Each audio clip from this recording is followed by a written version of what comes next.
Hey, so good afternoon, everyone. We are live. Anne Marie Matulis here. I am the CEO and co-founder of A Voice at the Table, which is a movement for people who have been emotionally impacted or traumatized by a loved one's suicidal ideation or experiences or crisis. And we're here for a quick little Saturday afternoon. It's 1 past noon here in the East Coast. To have a little bit of a wellness workshop check-in, and we're live streaming this. The chat is wide open. Please let us know who's out there, where you're from, maybe why you stopped in today. That's optional. And then Steve is going to be facilitating the rest of the workshop. And I'm going to use the chat to put my answers into the questions that come, and maybe that will encourage some more of you to do it. Our topic today is anger. Are you ready for this? Anger, resentment, fear, stigma, and forgiveness. Oh my, not all at once. Just little bits. It's just little snippets. It's like we do a checklist. Our skies right now are here in Taunton, Massachusetts, are kind of hazy and overcast, and they're talking about high 80s. I'm not ready for this. And we may get a shower. And so one of the things I do, and we all are taught to do here in the Northeast, to do a checklist. What is it I need to do today? Oh, a storm's coming. All right, what have I got laying around there that's going to blow around? I didn't move something last week when we had that little burst that came down, and the wind picked it up, tossed it around, and the walkway that I had blown clean of all leaves and other things is now covered all over again. So there, shame on me for not doing it. And with that said, Steve, the floor is yours, and I'm going into the chat. All right. Good afternoon, everybody. Good morning to some people. Welcome to the Re-Energize and Reconnect Retreat Workshop. Before I introduce myself, the only thing you may want to have close by is maybe a pad of paper and a pen. We may be writing a few things down. So my name is Stephen Palm.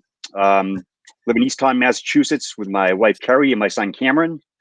I'm a UPS driver, and I'm a volunteer with the Bristol County Regional Coalition for Suicide Prevention. And I'm also the chairperson of the Kacie Project for Youth Suicide Prevention. And to go along with that, I'm doing this because in 2014, I lost my 14-year-old daughter, Kacie, to suicide. And this is volunteering and going to these workshops and attending kitchen table conversations for suicide loss survivors is really helped me deal with a lot of my grief and help me to get through some things.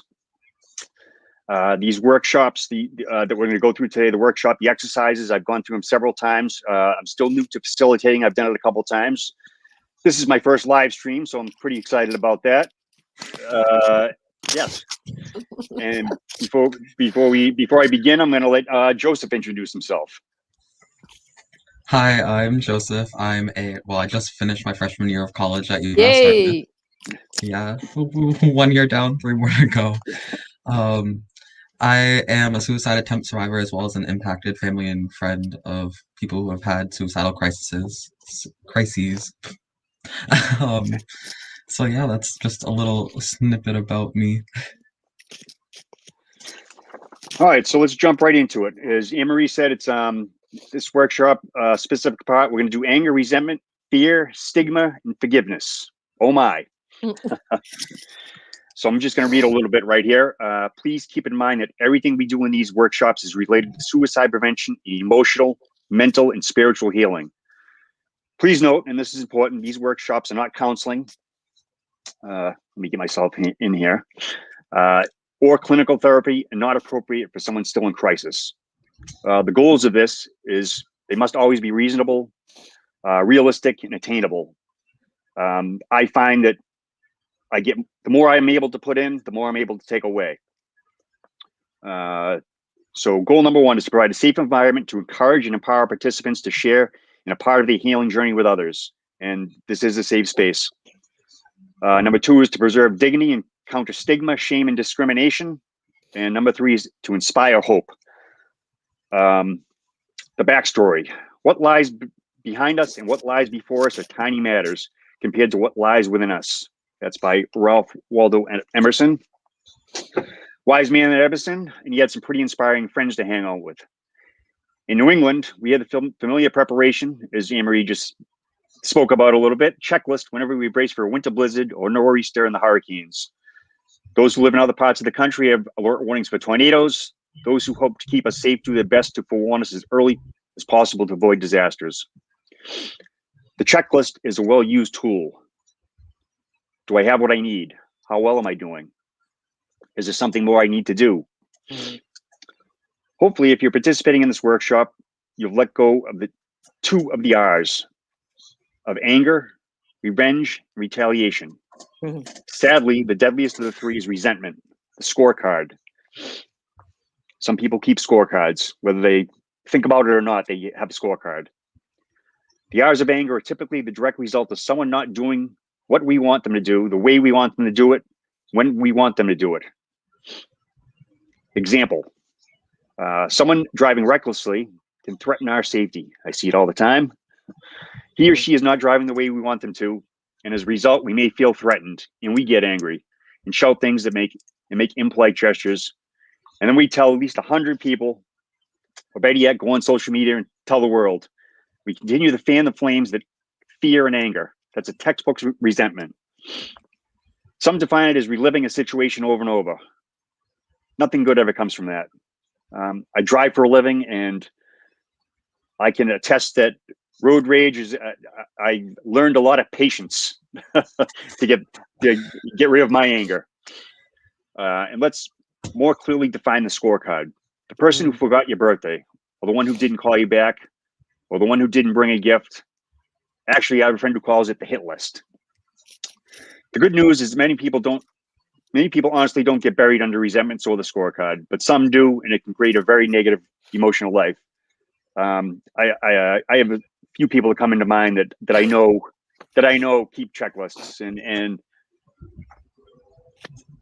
I may do it slightly, but not a lot. If I do it, I don't dwell on it. I know people that can't let things go, and it doesn't make it easy for them. All right, so we're going to start out with an exercise. So taking a quick wellness self-inventory check. How are we doing these days with resentments?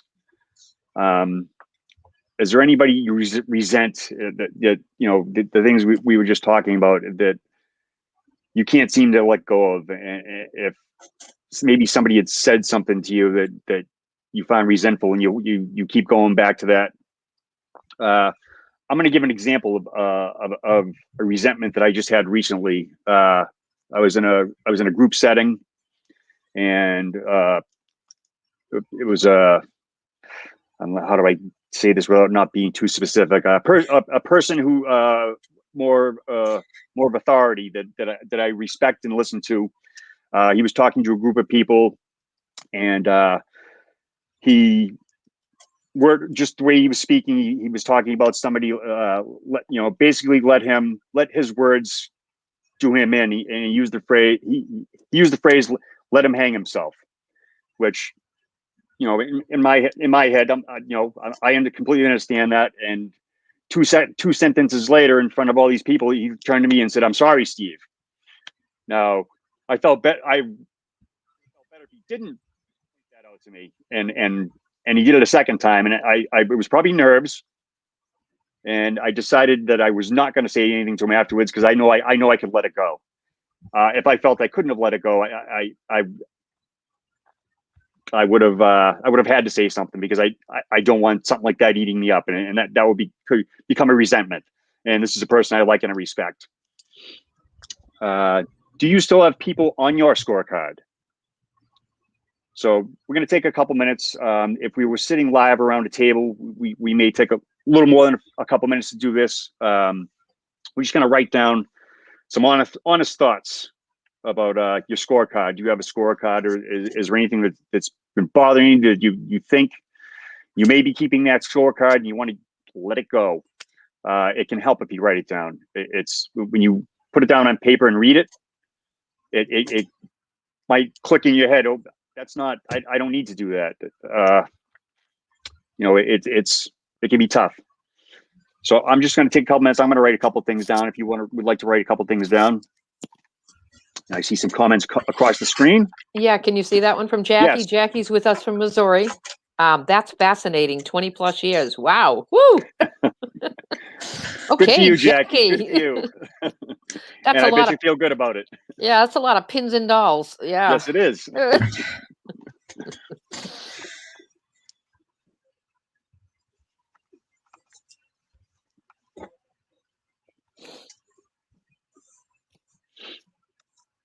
And as I said, what you put into this is what you can get out of it. Yeah. Thank you.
I just want to apologize now for any misspelling. This is a challenge to because if I pull the computer up so I can see the chat, it's like right in my face and I can't use the keyboard. So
Anne Marie, I took my allergy pill about an hour ago because I knew I was going to be on this call. I took mine. It's noon. I took mine around 8 this morning, and it's just been brutal. This is brutal. I don't know if this happens Yeah, all over the country, but New England's awful right now. Yeah, yeah. So hey, I was just about to put it. I'll put it in the chat. I resent allergies. No, seriously. No, that's I mean that. Didn't even oh, I did spell it right. That's amazing. Yeah, I don't appreciate weather channels one after another saying this is the worst it's ever been. Well, you said that for the last 3 years, but we don't have a climate problem. that for the last 3 years, allergies have gotten the power of allergies has just increased and increased. Even little babies now are showing more signs of allergies, and that never used to happen. So we got a problem here. I mean, Tracy had her truck all washed, and her new truck all washed. Steve, and it's this shiny black, and she used her motorcycle for 4 days. And I said, "Hey, did you know you've got a lime green truck out there?" Yes, that's right. Green. Everything's green. Yeah, literally, like within a day, you could have it washed, and the next day it's already just covered. It's so bad right now. So there's our conversation about resentment of allergies. So I'm just going to talk about a little Sure. bit about what I wrote down. Work is a big part of my life. I work 50 to 60 hours a week at UPS, and we're a union company, and we, with that, we sort of have to have each other's backs. And I'm one of the people who've been there for quite a while, and it's learning from 34 years of experience being there. It's the older guys like myself now who have to show the younger guys how to take care of each other and how to have each other's back. And 2 weeks ago, I was able to be part of something that I thought was really great, that we got to stand up to management and get something accomplished that was an issue in our building, and we got management to listen to us. But there was two of my coworkers that I had to convince that we had to do this. And I knew it was the right thing. And one of them was giving a lot of pushback, and there was several phone calls off the clock, which I don't like to do that. And I got it done, but luckily he was able to see my way. Which is one of the things I did convince him. I used the facts, and I used different examples, and I was able to use that to convince him to do what we needed to do to help somebody get their job back. It was a really proud moment that I've had in 34 years of being there, and I told my wife how proud I was that I did it, and I told some other family members there was a really great thing that I was able to be a part of, standing up to somebody else's job, and the fact that I had to try to convince two other people this is a good thing we're doing, and we need to do this. And right, yeah. I am glad that it all turned out well, and and it worked out without giving too many specifics. It worked out well. There's no resentments, and I'm glad he did it. Awesome. Yes. Sorry, I can't be too more specific, but no, that's. And one other thing I wrote down is, and this is a resentment that I probably won't be able to ever shed, but we had a neighborly dispute several years ago with a person that lives behind me, and I can't even see his house from mine. And we had a land dispute between him and my next door neighbor, and he took us to court, and for something foolish, and they went on for years, and he lost like he should have, because he was angry that he didn't understand where the property lines were, and it cost us all a lot of money. And I look at him back there, and I don't think he's the most intelligent person, and I don't think he knows better. Actually, that's how I like to see it. But I that's a resentment that I would. Like Jackie's comment, 20 years. I don't know if I can turn that 20 years from now. I don't know. I'm not sure, but luckily I don't have to see him, and I don't dwell on it. And once in a while it pops up in my head, but not often. I'm lucky enough that I don't dwell on things too much that bother me. Falls away for some reason. I'm lucky that way. Apparently, I don't know if I don't have to work too hard at it. Joseph, you have anything written down? Not as much in terms of like people, because I don't know, I just don't really have the time or the energy to be sitting around angry at people, because I'm a very busy person. But I feel it. I wrote down like about like this, like the mental health system and like American like healthcare system as a whole is, I definitely resent a lot, because a lot of things need fixing and changing, and there's a lot of cracks in the system that really need to be fixed. It's been something I've kind of been upset about for a while, as anyone who knows me probably knows at this point. But yeah, that's kind of what I wrote down. I And that- understand. That's understandable. And let me put up, Jackie had another one. The anger, when it appears, can start a downward spiral for me. Yes, that's if you hold on to it. It's better not to go there. Wise words. And then Rosie has joined us. I'm guessing from Vegas, not from Hawaii. Oh, sorry, Patricia. Good afternoon. I see Rosie, a where good did you go? I see a good morning and a good afternoon, so we're all around. Yeah, yeah. Oh, there We're she all is. over the place. She's up there. There she is. Can you see that, Steve? I can. Too much energy wasted on resentment. That is so true. It's a Okay. lot of wasted energy. It can go. You can use that energy for something positive. It'll make you feel better. That's for sure. All right. So that's all. I hope I'm not missing anyone. Rosie, Patricia, Jackie, I guess we're all set to move on. Rosie from Vegas. I bet it's hot in Vegas today. I would think. I was outside working in the yard right before I came in here, and it was warming up already. Oh, I like it though. I don't. It's okay. All right, so we're gonna do some more questions here. How did you achieve freedom from anger, freedom from fear? How do you stop those destructive emotions from taking over your life, because they always show back up? That's something you kind of learn on your own. You can take other people's advice or what they did, but you have to figure out what works best for you, I believe.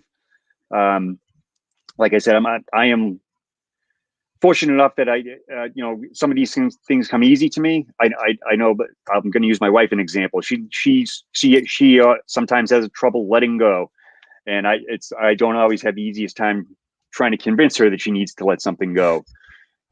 With the anger, she can hold on. She can hold on. Freedom from fear. Joseph, any comments from freedom from fear?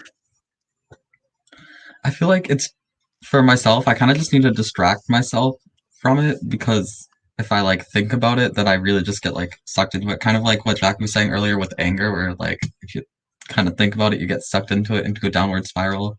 I feel like that's kind of me with fear. Like if I think about it and like actually like take a long time with fear, then like I get sucked into it and can't really get myself out of that hole.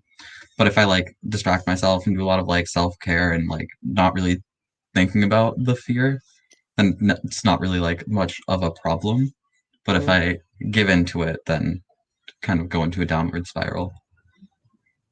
And you use the word distraction. Distraction is great for me. I know that distraction helps me. That's probably maybe that I get distracted. I distract myself, and that probably helps me. And you also use self-care. The word self-care, very, very important. So I've learned so much that self-care has helped me. If I'm feeling a certain way, the self-care is so important.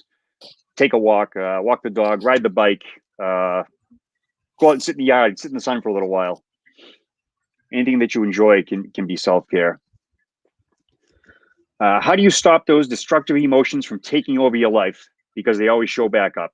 And like Joseph just said, distraction and self-care, those are two great examples of how you can stop those destructive behaviors. Jackie, I know you're out there. How do you stop those from taking over your life and stop from that downward spiral? If you want to throw a comment up there for us.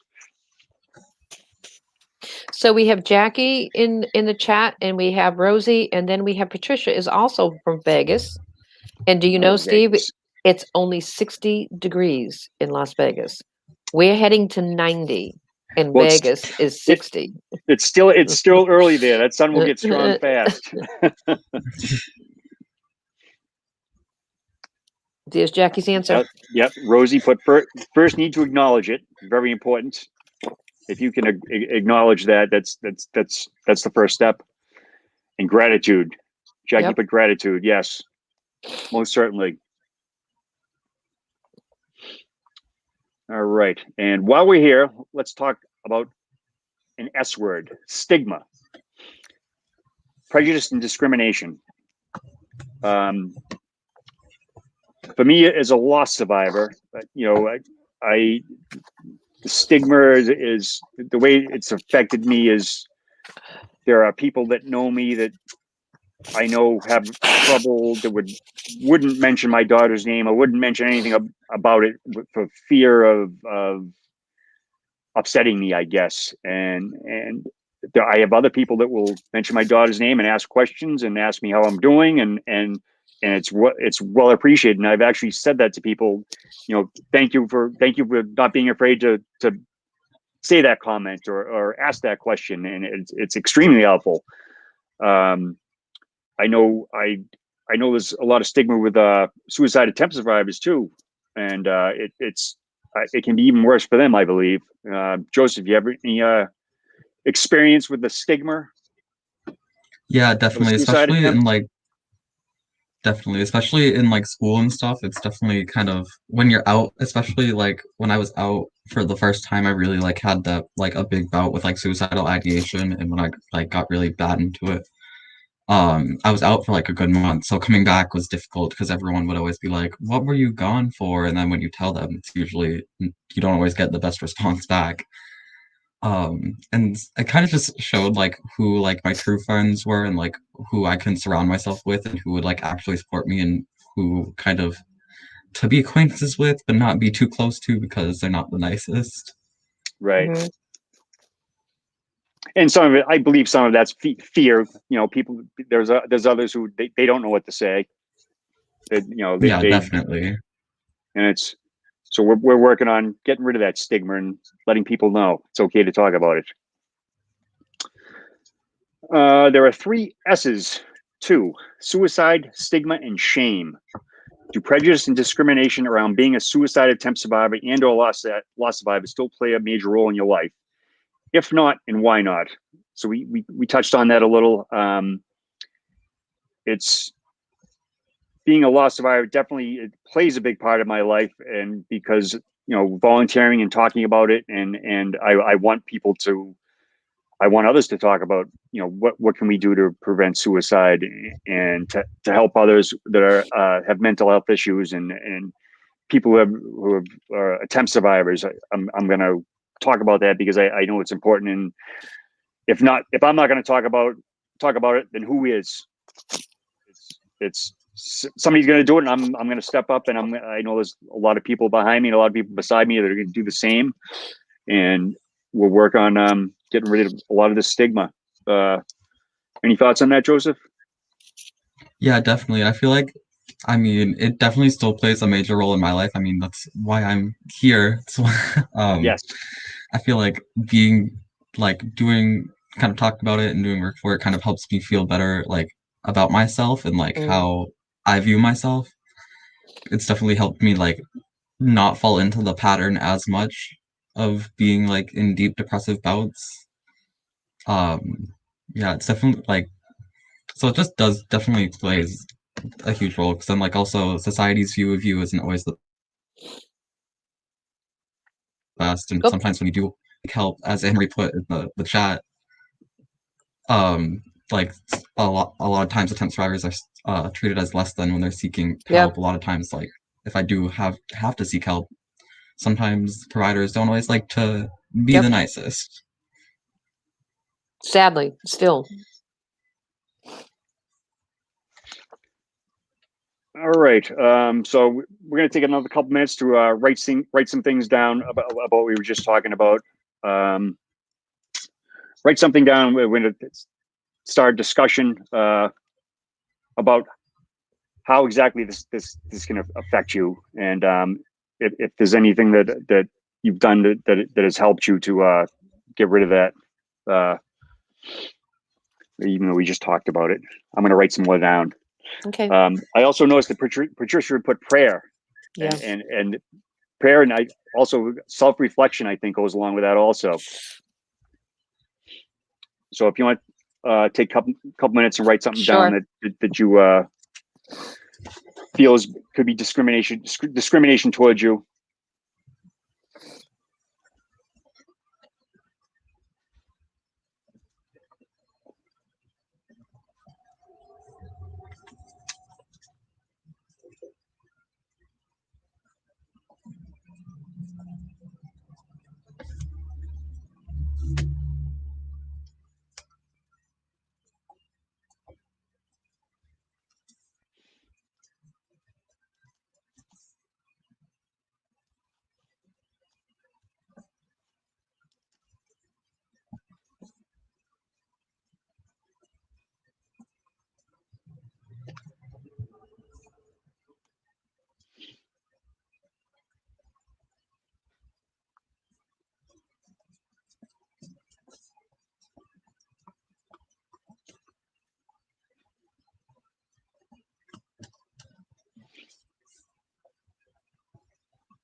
It's Where's that coming from?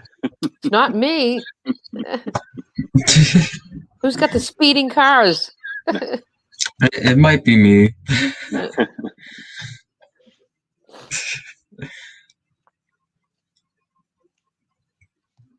All right, so Mm.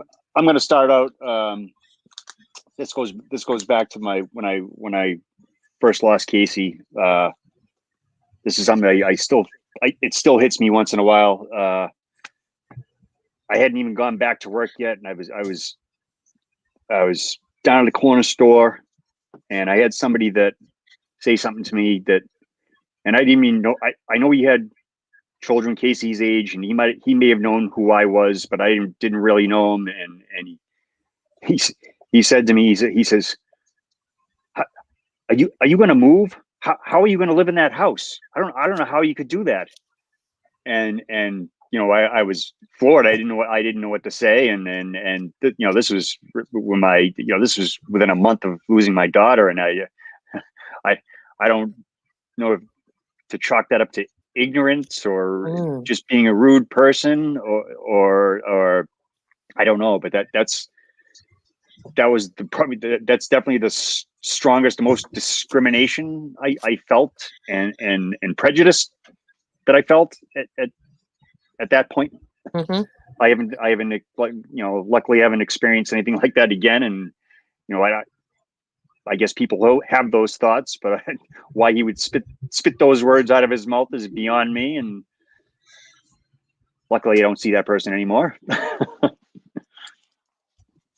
Like I said, it does stick with me. It does, it does pop up in my head once in a while, and something I found quite difficult. How about you, Joseph?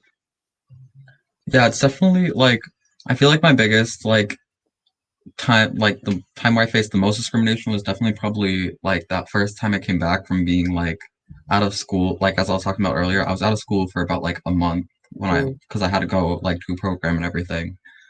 And when I came back, I didn't go to classes that first day. I just I was in like the like guidance counselor's office, and I remember like the windows of the like it's all like glass windows, so everyone can Yeah. see in, and they all just like would give like nasty looks as they walked by, like why are you in there, not like in class? Mm-hmm. And like everyone was always and like I don't know, even though I mean we were all like young, so we obviously have a lot of us don't have filters at that point because we haven't been like much out in the real world. We've just been in like sheltered school or sheltered by our parents. So I mean, people like to just say whatever they want. Kids just like to say whatever they want. Yeah. So it's definitely difficult, which didn't help coming back from being away for a month and still not being perfectly like on a good track mentally anyway. And then just hearing all this wasn't the best, but Wow. I'm reading a couple of comments on the side.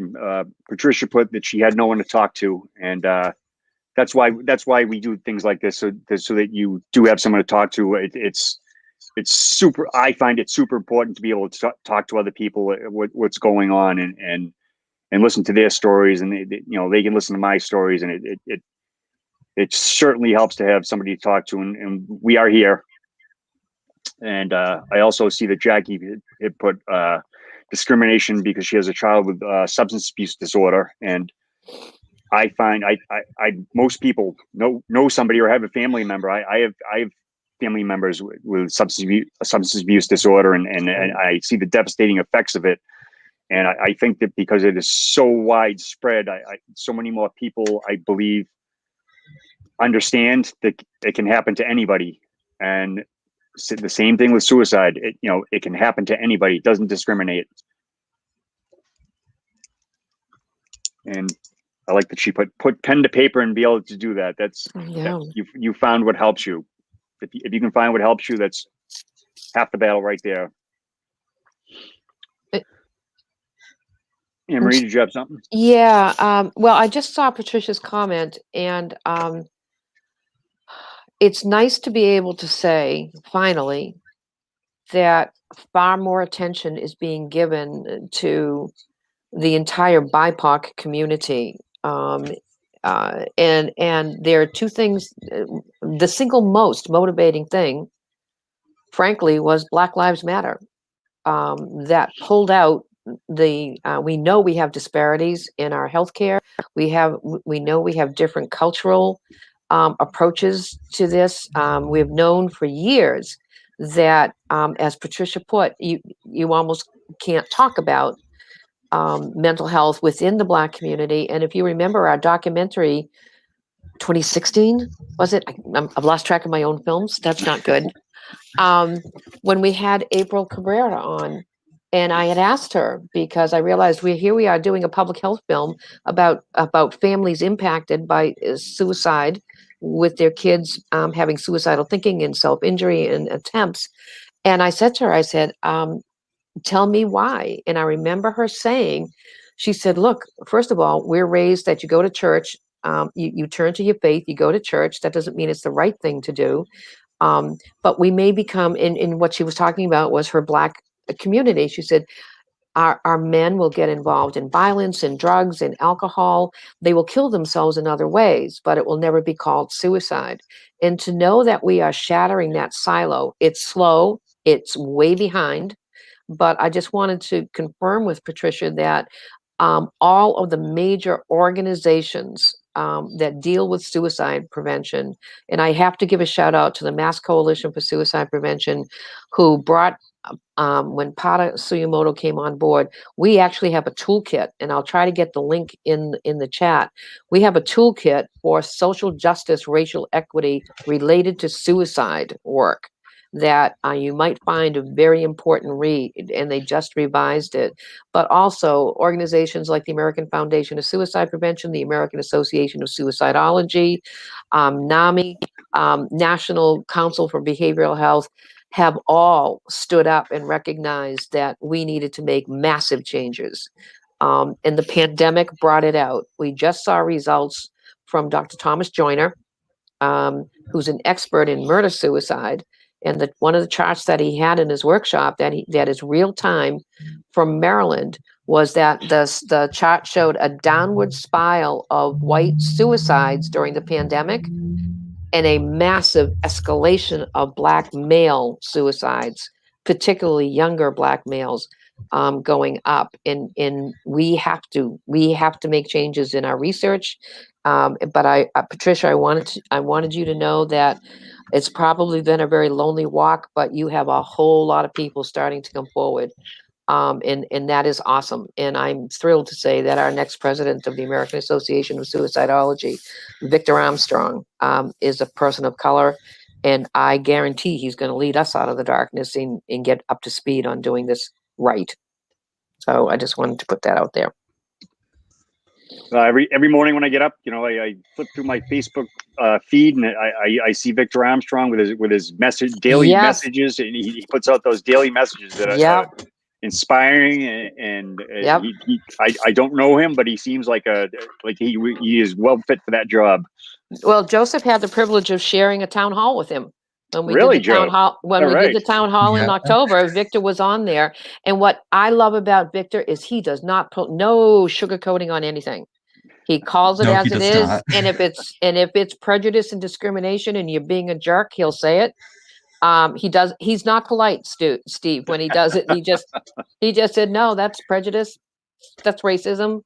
And so if you don't follow Victor Armstrong on Twitter, Facebook, Instagram, or LinkedIn, you should.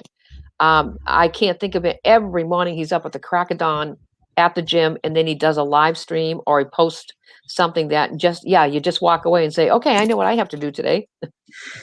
So.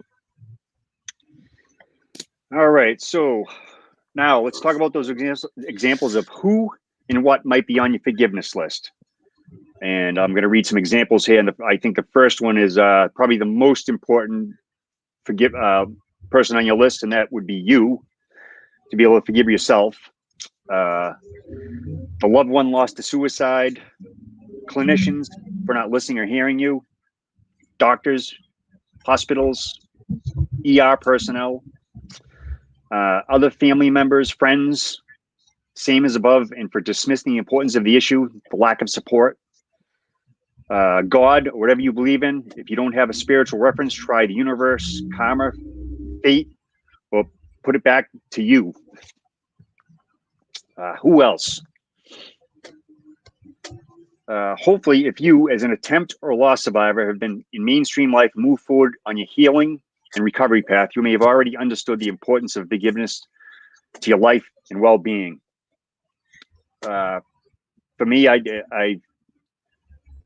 go back and once in a while I have that conversation in my head with my daughter, you know, and why, and I forgive her and I forgive myself, and I forgive her for what's happened to my life, and I forgive myself for not seeing what was going on, and it's not an easy thing to do.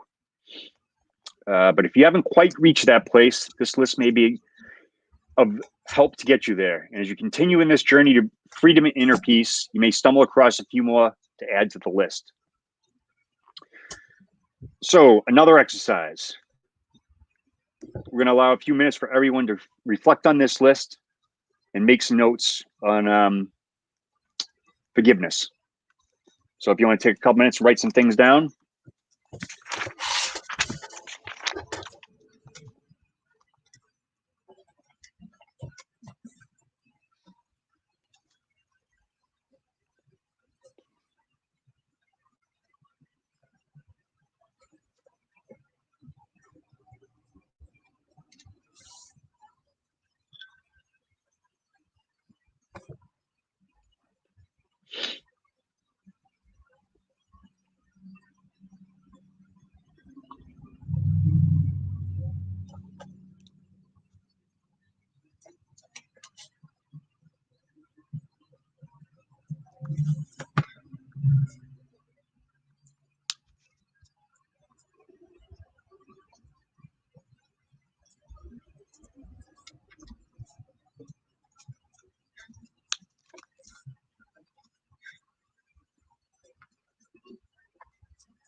So if you're not following along with the comments on the side, I just want to read one that I just noticed. And this is from Anne Marie. It says, for many reasons, self-forgiveness took a while, but I finally got there. What a freedom. And it is a freedom to be able to give forgiveness, offer forgiveness, even if it's you doing the forgiving and they may not even know it, the person you're forgiving, but it's certainly a freedom.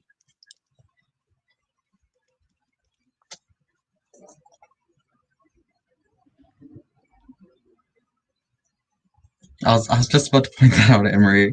What Jack Euro I feel a strong connection with. Not forgiveness isn't always the easiest. Sometimes it feels like I fall backwards and Yeah, So sometimes things are triggering, so it's 2 steps forward, 1 step back. That's understandable.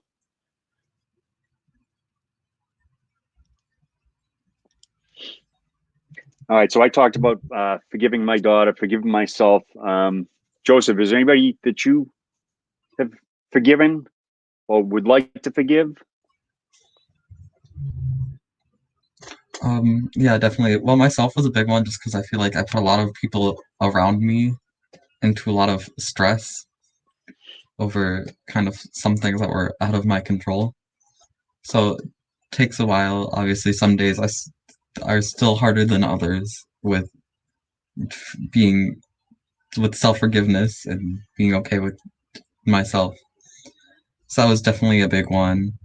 Um, the school system was kind of a big one just because I kind of did nothing. So it really took a long time to finally just like be okay with it. Obviously, I still think things could be better, but I'm not like it's their fault. I'm not like mad at them anymore. I've kind of forgiven it, but obviously, I still think things need to change.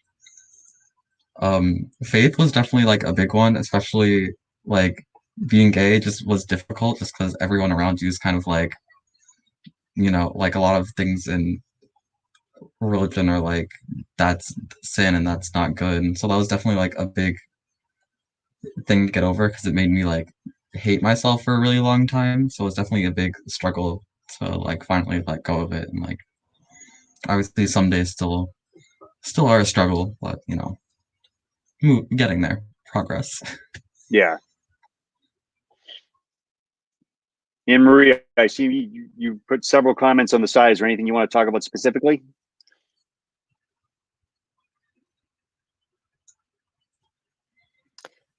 And don't ask me why it came up this morning. I don't want anybody to think that my mother did anything bad. I mean, she wasn't. I think it takes a little background. My mother was raised in an orphanage. Her father was alive, but her mother had died, and he put my mother and her 2 brothers in an orphanage because he couldn't take care of them, I guess. I don't know. That was back in 1920, maybe. And she was raised by nuns, and the particular branch of nuns were known for their corporal punishment and for being pretty insensitive and cold. And so she was raised with that. And even as a little girl, I used to notice when I went to my other friends' houses. I grew up in Dorchester in Boston, and neighbors were there, and their moms would be home during the day. My mom had to work. I had no idea we were poor, by the way. And I'd watch them. And when we'd come home from school, everybody would get big hugs, and everybody else's mother would give me a big hug and say, "How you doing, Annie? How was today?" And I would go home, and that never happened. And there's a much bigger story to it. I tried my best to love my mother, but I didn't like her a whole lot. She was Scottish background. Don't talk, don't trust, don't feel. And you never talk about anything outside the house. And so it was an emotional absence. It wasn't anything physical or psychological. I know she did the best she could with what she had to work with. I finally made peace with that. And that was the freedom that I felt, was that she wasn't a bad person. Just like prejudice and discrimination, children learn what they live. She learned to be unemotional.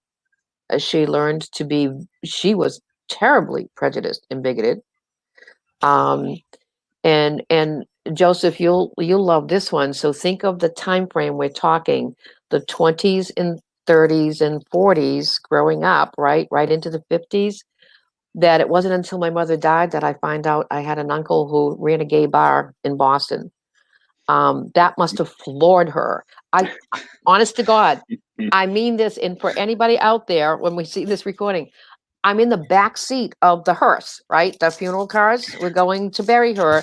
And my older brother decides now's the time to start True Confessions. And all I could do was laugh. I went, oh my God, are you serious? And so, she did. She provided a home. Both of my parents did. But they were a reflection of how they were raised. And I remember that as being a mom with young kids, of never wanting to have that happen to mine. The extra hug, the extra okay. But even with that, I was so emotionally distraught being a battered woman. And that's what I meant about self-forgiveness, Steve, is that I was emotionally absent a lot of the time for those two, because I was living in so much fear. And so I had to spend some time forgiving self. But that's the story. And then when I was estranged from my kids for 19 years, and then when she died, we found out that she had all their pictures of them growing up through the years that I never saw. She knew their addresses that I never knew. And she never once shared them with me. And her rationale, we found out, was that if I knew that, then my former husband would kill me, would come after me again if he knew where I was. And it's a very twisted story. And I remember saying to a friend, if I wrote this family story, I suppose I should add that my family, by the way, the male members of the family were part of Boston's Irish Mafia. So if I ever told that family story, everybody would say, that's the worst B movie we've ever heard of, except I didn't know I was living it. So yeah, there was a lot of sadness when I started to unpack that and start to write about it. But what a freedom when I could finally go to all their graves and just say, I set you free. You all did the best you could with what you knew and what you had to work. And I walked away, and I remember you saying it, Steve, when you first heard Tracy share her story. And I felt those blocks come right off my back that I didn't even know were there. So yeah, forgiveness. I'm not saying it comes easy. I just think it's important. It's the key to my life. I can't hold on to it. I can't. I can't hold on to the anger. I can't hold on, and I can't change anything except live my life better. And so that's what I've tried to do, to be of service to others for the rest, for my life. I just know I'm getting old doing it. So I hope that helps someone, Yeah. All right. Does anybody want to take a break? Anybody need a break? Nope, we're good. Keep going. Yeah, we're not giving them time to answer in the chat, so. Okay. All right. Besides, they can take a break and we won't know it, right? That's right. This is true. All right. The road to enlightenment is long and difficult, and you should try not to forget snacks and magazines. Ian Lamott, Traveling Mercies, Some Thoughts on Faith. And Anne-Marie, I believe our friend Jen just wrote something that she actually got to sit in a workshop with it. Ian Lamott, did I get that? I think sitting with something with her, or do some kind of class or something, I believe. I'll have to look that up for you. Okay, look it up, because I have. You have too? Yeah.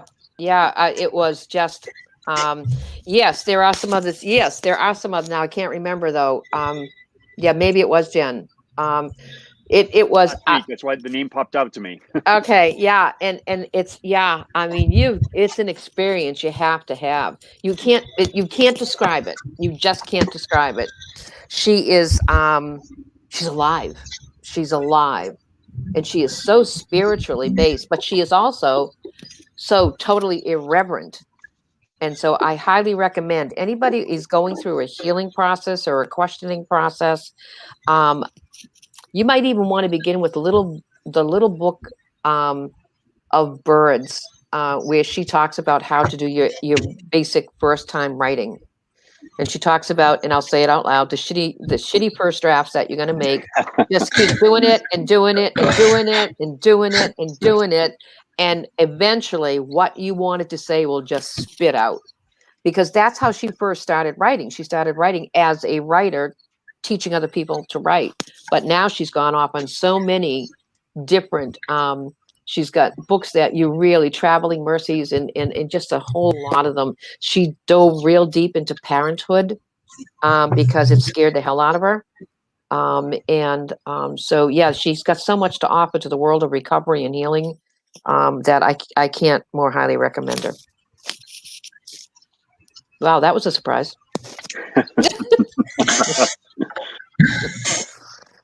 Oh, and Joseph, something else you were mentioning about the school system. I believe our mayor is on board. Well, I know she's on board about getting some mental health education into our school system, and I don't know a lot about it yet, but I saw it on the community access channel, a program called Make It Okay. I don't know if Anne-Marie, I don't know if you know anything about this, or you don't know anything about it. I wasn't brought in on it. Nope. Okay, she's got something going on. I saw it on the local channel the other day, and I'd like to talk to her to find out what it actually is. Yeah, I was about to say not to be skeptical, but there's been a lot of times with the school system, and a lot of elected officials in the city have said that they were going to do something, and it doesn't go and they nowhere. haven't. Yes. So, not to be skeptical, but I'm not keeping my hopes up. Yeah. Well, and I think it's only fair if we're talking about, keeping the importance of mental health and beyond that is that, for the better part of 10 years, Taunton Public Schools did get some great trainings. And we trained the entire staff at one point. We had 26 people come in and take the assist training, which is an intervention training. The problem is the rotation of staff and students. That has to be done annually. No, I think that's why I put that post. I don't think, I know. That's why I put the post up on Facebook last week to remind people, excuse me, Bristol County Regional Coalition for Suicide Prevention did not die. We are very much alive and well and have all the programs we've always had. If the mayor and the school go in a different direction, no, I don't know if that's I think it's unfortunate. That's a whole issue of communication that has been there all the time. I had a couple of people call me after our mutual friend, Jen Hoy, presented at City Council that they were startled. And actually some people want to, is Emery all right? We're talking suicide prevention. Why aren't Emery and Tracy here doing that? But maybe new faces, new voices, new programs might be able to make an inroad. So more power to them. I was going to mention that, but Jen seems to be pushing. So that's another person pushing can hopefully get something done. That would be a good thing. All right, so we'll take a few minutes. Are there any exercises in here that you find easier than others, Joseph, or any other exercise that you like better than the others? I know I have some that are I find a little bit more difficult to go through. The ones today weren't too bad for me. I'm able to find things. Forgiveness, I think, is one of the easier exercises for me to go through. How about you? I feel like the scorecard was easy to go through, but that's just because I don't really keep a lot of anger per se. Just because, I mean, I don't have energy to waste on being angry at this point. I'm just so busy with school and work and a bunch of other things that I don't really have time to sit around and be angry at someone. I mean, I still probably carry grudges, so that's a thing, but it's not necessarily anger per se. So it could I be. feel yeah, it's a little bit of anger, but I feel like it's more just I wish I did better. Yeah. But I mean, what else can I do? Right. Let's see. What else do I have, Anne-Marie? Nothing much except to close. Final thoughts from anybody? Oh, Joseph, don't forget Joseph and his No. spoken word. Uh, that is on my list, actually. Joseph's spoken word, because I wasn't sure if he was going to do it or not. And Joseph, would you like to read your spoken word to us? Yes, I have one titled Healing is what I have for today. Healing? You said healing? Yes. Mm-hmm. Go. Time passes, we push forward, we progress onward, we carry on whatever way we can. We grow. We begin to heal. Heal from the trauma of the past, but some days we lose our place. We stumble backwards. We get pulled into this trauma, into this darkness. 3 steps forward, 2 steps back. We feel as if we're failing those around us, failing ourselves. But healing isn't linear. Any progress is progress. Any move forward or backward is helpful, is progress, is healing. Very good. Wow, I love that one. How long did that take to write? Not too long, probably like 10, 20 minutes, and then like going back through it and like I knew he was going to say that. I just knew he was. Piece of cake. yeah, Yeah, right. they Oh, not don't take long. it just kind of flows out of me, and then I just have to kind of go back and like revise it and make sure it Yep. sounds good. Yep. All right, so I'd like to thank everybody for showing Oh, up. wait. What I'm is sorry. Rosie's asking? Joseph, she wants that. Can we get that in writing? Bravo. Joseph, don't you have a link where you put these up, or have you got that one up there yet? I have like a Google Doc link that I can put in our private chat, and then if you can like copy and paste it. All right. You know what we'll do, Rosie? I'll get it from Joseph and make sure I get it to you. All right. And anybody else, just send an email. I have should to. really start like a I blog or something and start putting all these. Well, I wanted to show you this one too. Can you see that? Can you see Jackie's post? Yes, Yes. I can. No blushing. No blushing. That was very good, Joseph. Yep. All right. Rosie Thank said you. that's fine. Yep. So we'll make sure we get it to her. All right. All right. I'll leave that to the technical people. You two. Okay. All right. So I'd like to thank everybody for showing up and thank you for the input. And I hope you were able to get something out of this. If you were able to put something into it, I'm sure you got something out of this. And again, thank you to Anne-Marie. Thank you to Joseph. Thank you to everyone else. And we'll call that a wrap. Unless Anne-Marie, did you have any final thoughts? Nope, just keep one. Yeah, one. I'll be posting. We have a number of live streams and more webinars coming over the next 6 weeks. So buckle up and please join them. Buckle up, and you're welcome, Patricia. And we'll make sure that we find a way to get that Joseph's spoken word to you too. All right. No, everybody have a good weekend. All right. Thank you, everyone. Thank you. Signing off.